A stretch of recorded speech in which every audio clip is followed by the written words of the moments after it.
ഇത്രയും സാധനം ഉണ്ടെങ്കിൽ നമുക്ക് 10 മിനിറ്റ് കൊണ്ട് ഒരു കപ്സ ഉണ്ടാക്കാം. അപ്പോൾ അതിൻ്റെ റെസിപ്പി നോക്കിയാൽ അതിന് ബീഫ് ഈ സെയിം മെത്തേഡിൽ തന്നെ ചിക്കനിലും ഉണ്ടാക്കാം. അപ്പോൾ അതിൻ്റെ റെസിപ്പി നോക്കിയാൽ ഇവിടെ എടുത്തേക്കുന്നത് ഇന്ത്യ ഗേറ്റിൻ്റെ അരിയാണ്.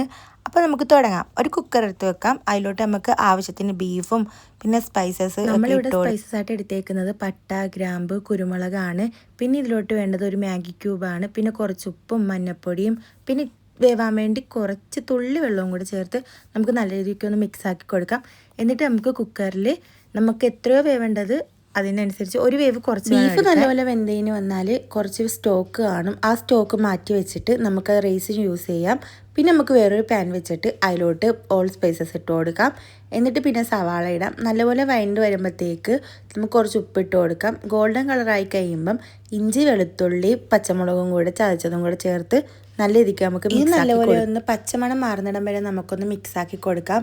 ഇതിൻ്റെ പച്ചമണമൊക്കെ മാറി വരുമ്പോഴത്തേക്ക് നമുക്ക് ഇതിലോട്ട് ക്യാപ്സിക്കം ഇട്ട് കൊടുക്കാം. നമ്മളിവിടെ എടുത്തേക്കുന്നത് പകുതി ക്യാപ്സിക്കം ആണ്. പിന്നെ ഒരു തക്കാളി നമുക്ക് ഇതുപോലെ ഒന്ന് പേസ്റ്റാക്കി ഇട്ട് കൊടുക്കാം. പിന്നെ നമുക്ക് പൊടിയായിട്ട് വേണ്ടത് മഞ്ഞൾപ്പൊടിയും കപ്സ മസാലയും പിന്നെ ഒരു മാഗി ക്യൂബും ആണ്.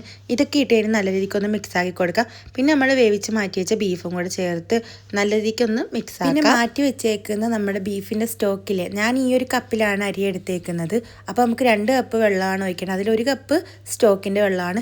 പിന്നെ അതിനകത്തേക്ക് ഉണങ്ങിയ നാരങ്ങയും പിന്നെ നമ്മൾ 10-15 മിനിറ്റ് വെള്ളത്തിൽ കുതിർത്തി വെച്ച ഇന്ത്യ ഗേറ്റിൻ്റെ അരിയും കുറച്ച് ഉപ്പും പിന്നെ കുറച്ച് ഉപ്പും കൂടെ ചേർത്ത് നമുക്ക് നല്ല രീതിക്ക് ഒന്ന് മിക്സ് ആക്കി കൊടുക്കാം. ഇതൊന്ന് മിക്സായി വരുമ്പോഴത്തേക്ക് എരിവിന് നമുക്ക് കുറച്ച് കുരുമുളക് പൊടിയും പിന്നെ മല്ലിയിലയും ഇത് ഓപ്ഷനിലാണ്, വേണമെങ്കിൽ ഇട്ടാൽ മതി. പിന്നെ കുറച്ച് തൈരും കൂടി ഇട്ടാൽ നമ്മുടെ അടിപൊളി കപ്സ ഇവിടെ റെഡിയാവും. മസ്റ്റ് ട്രൈ എന്ന് വെച്ച് കഴിഞ്ഞാൽ മസ്റ്റ് ട്രൈ ആണ്. ഒരു വിസിലടുപ്പിച്ചാൽ മതി, നല്ല പെർഫെക്റ്റ് ആയിട്ട് വരും. ഇങ്ങനെ ട്രൈ ചെയ്ത് നോക്കിയാൽ നല്ല അടിപൊളി ടേസ്റ്റാണ്. ആരും എന്തായാലും കുറ്റം പറയൂല. അപ്പോൾ ഇന്നത്തേക്ക് അത്രയേ ഉള്ളൂ. ചാനൽ സബ്സ്ക്രൈബ് ചെയ്യാൻ മറക്കല്ലേ. വേറൊരു വീഡിയോ കാണുന്നിടം